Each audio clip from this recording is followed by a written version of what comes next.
恭喜發財，恭喜發財！仲有新正頭，梗係要講句好説話啦。咁今年係羊年，咁啊，大家知唔知道12生肖有邊12種生物啊？鼠、牛、虎、兔、龍、蛇、馬、羊、猴、雞、狗同埋豬。咁大家會諗下，咦？點解會有龍呢種唔存在嘅生物呢？嗱，我唔係咁認同，我就唔係咁認同話冇龍呢種生物嘅。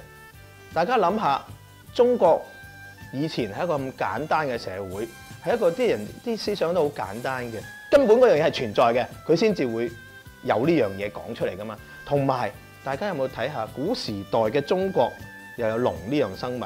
就算喺西方社會啊，都會有龍呢樣生物。龍嘅形象係點啊？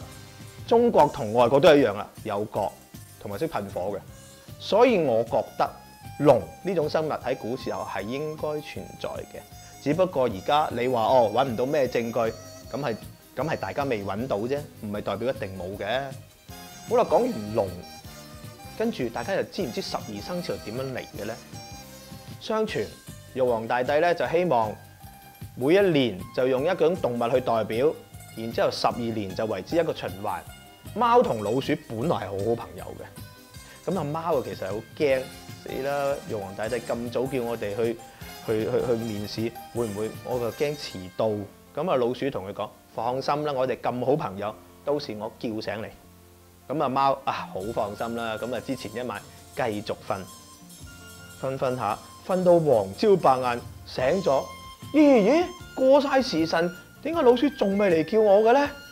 好啦，咁貓走到去玉皇大帝面前，發現原來玉皇大帝經已選好咗12生肖啦，仲要老鼠因為佢最早到，所以佢排咗喺12生肖嘅第一個位置度。